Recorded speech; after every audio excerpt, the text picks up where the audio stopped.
Magandang araw mga bata! Isang panibagong pagkakataon na naman para matuto. Halina't galugarin natin ang mundo ng mapagkukunan ng kaalaman. Ako si Ma'am Annabel at ako ang makakasama ninyo sa isa na namang hitik sa kaalamang pagkatuto sa agrikultura. Handa na ba kayo? Halina't matuto! Ang paghahalaman ay isang kalugod-lugod na gawain, lalo na kung malulusog ang tubo ng mga pananim. Maaaring palaguin ang mga halaman na walang gastos sa pamamagitan ng paggawa ng abonong organiko.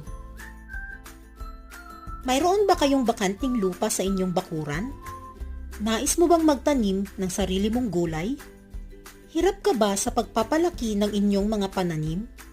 Paano nga ba magkakaroon ng maraming ani na hindi na kailangang bumili ng di-organikong abono?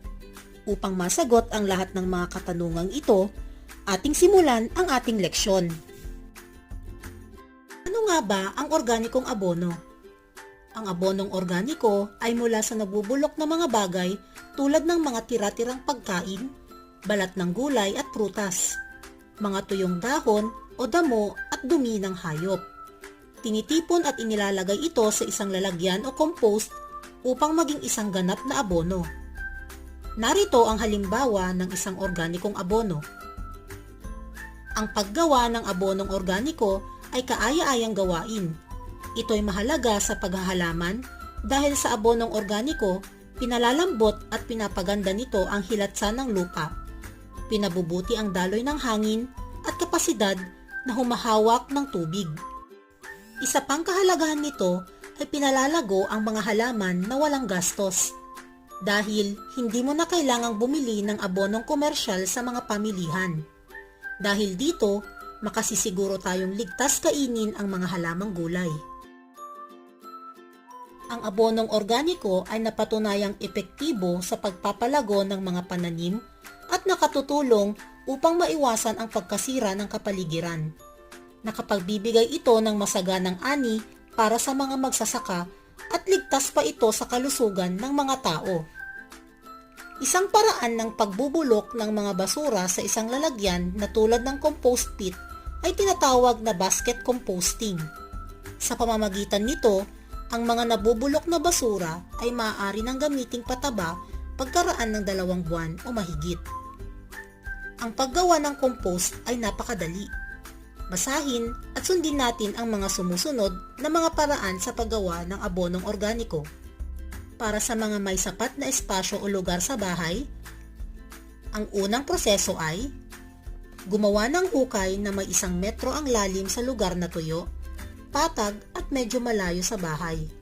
Pangalawa, ipunin ang mga natuyong dahon, nabubulok na gulay, prutas at mga tirang pagkain. Pangatlo, sa hukay, ilagay o ilatag ang mga nabubulok na bagay hanggang umabot ng 12 pulgada o 30 sentimetro ang taas.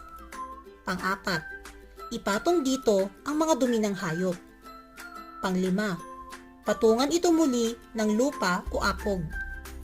Pang-6, gawin ang pagtambak hanggang mapuno ang hukay. Pang-7, araw-araw itong diligan. Takpan ito ng kahit na anong uri ng pantakip. At pang-8, hintayin lumipas ang 2 buwan o higit pa bago ito gamiting pataba. Isa pang makabagong pamamaraan sa paggawa ng abonong organiko ay ang paggawa ng FFJ o fermented fruit juice. Halina't ating panoorin ang isang video sa tamang paggawa ng fermented fruit juice. Paano ba ginagawa ang FFJ o ang aking paraan sa preparasyon nito? Madalas ay gumagamit ako ng purong papaya. Mas mura kasi ito kumpara sa iba pang prutas. Pumipili ako ng magandang klase, yung nasa sukdulan ng kanyang pagkahinog ngunit hindi kinakailangang bulok.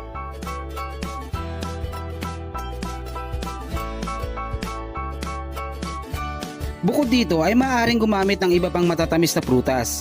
Halimbawa narito ay ang strawberry, melon, watermelon, chiko, saging, mangga, pinya at marami pang iba.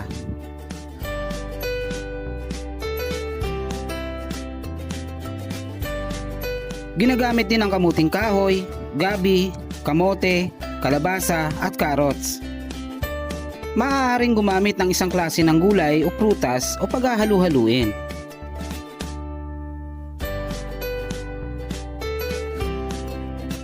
Paano ba ang simpleng paraan sa paggawa nito? Hiwain ng maliliit ang prutas, pero bago ang lahat, siguraduhing malinis ang lugar, ang mga kasangkapang gagamitin at maging ang inyong mga kamay.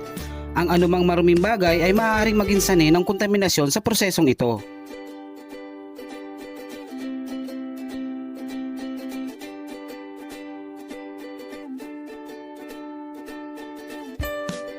Sa bawat 1 kilo ng prutas ay haluan ng 1 kilo ng molasses o 1 kilo ng asukal na brown.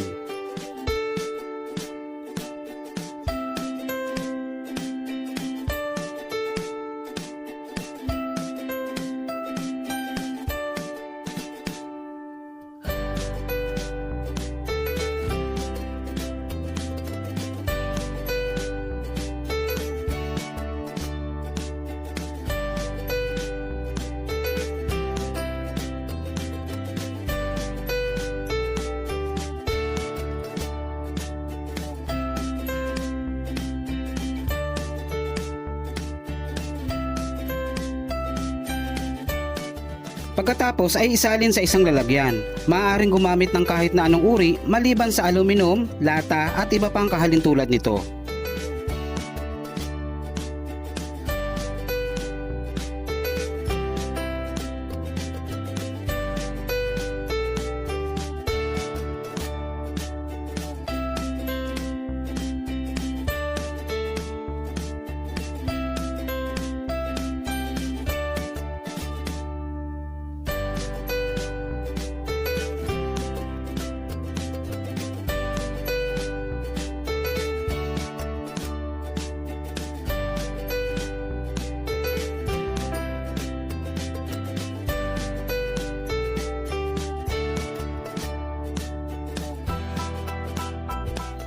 Takpan ng malinis na tela o papel. Talian din upang hindi makapasok ang anumang maliliit na insekto.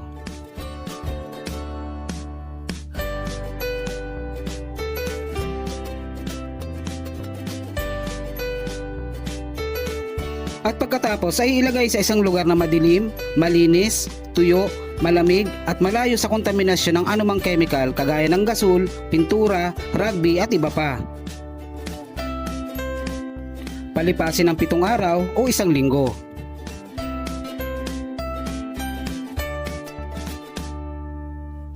Pagkatapos ng pagbuburo, unang suriin kung ito ay may hindi ka nais-nais na amoy o kaya naman ay may nakitang mga kumikislot na uod. Kung nangyari ito, ang ginawang proseso ay kontaminado at hindi ito mapapakinabangan. Kung sakali namang ang amoy nito ay matamis at amoy prutas na ginamit, ay maaari nang i-harvest ang likidong nasa ibabaw, isalin sa isang bagong lalagyan.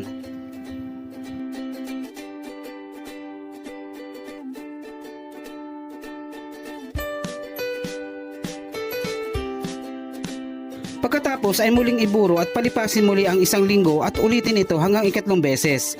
Pagkatapos ay salain at pigain at ang gatas na makukolekta ay ang fermented fruit juice. Ginagawa ang prosesong ito ang paunti-unting pag-harvest ng FFJ upang mas madami ang makolektang katas. Maaari din namang kolektahin ang lahat ng katas pagkalipas lamang ng 1 linggo.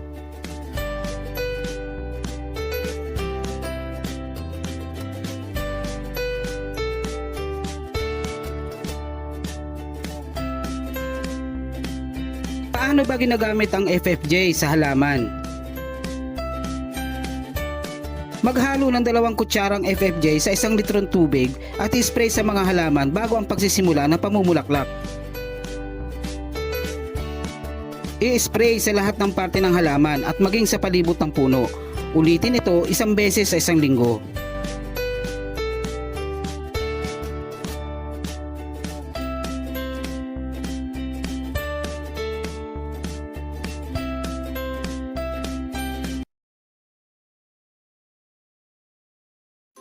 Di ba't napakadaling gawin ang fermented fruit juice? Ano kaya ang pakinabang ng paggamit ng FFJ o fermented fruit juice? Una, Nagbibigay ito ng elementong potassium para sa pagpapalaki ng bunga. Pangalawa, nagbibigay din ito ng karagdagang resistensya laban sa insekto. At pangatlo, tumutulong ito sa pagpapataba ng lupa at tanim. Mukhang naintindihan na ninyo ang ating naging leksyon sa araw na ito. Ngayon, ating sagutan ang mga sumusunod na mga katanungan. Isulat natin ang check kung totoo ang kaisipan at X naman kung hindi. Unang bilang, nagagawang pataba ang mga pinagbalatan ng prutas. Pangalawa, ang halamang gulay na hindi sapat ang pag-aalaga ay malago, mataba at buhay na buhay. Pangatlo, kapag masustansya ang lupa, maaasahang mabilis na mamatay ang halamang bagong lipat. Pang-apat, pinabubuti ng abonong organiko ang daloy ng hangin at kapasidad ng lupa na humawak ng tubig. At pang-lima, pinatataba ang lupa o nagiging magandang ani kapag may abonong organiko. Ngayon, tignan na natin kung nakuha ninyo ang mga tamang sagot. Para sa unang bilang, ang tamang sagot ay check. Pangalawa, X. Pangatlo, X. Pang-apat, check. At pang-lima, check. Mahusay at nasagutan ninyo ng tama ang mga gawain. Tandaan mga bata na ang paggamit ng organikong abono ay malaking tulong sa pagkakaroon ng masaganang ani. Malaking tulong ito upang makatipid sa pagbili ng di-organikong abono sa pamilihan. Naway mas naging malawak ang inyong kaalaman sa kahalagahan at paggamit ng organikong abono sa pagtatanim. Hanggang sa muli!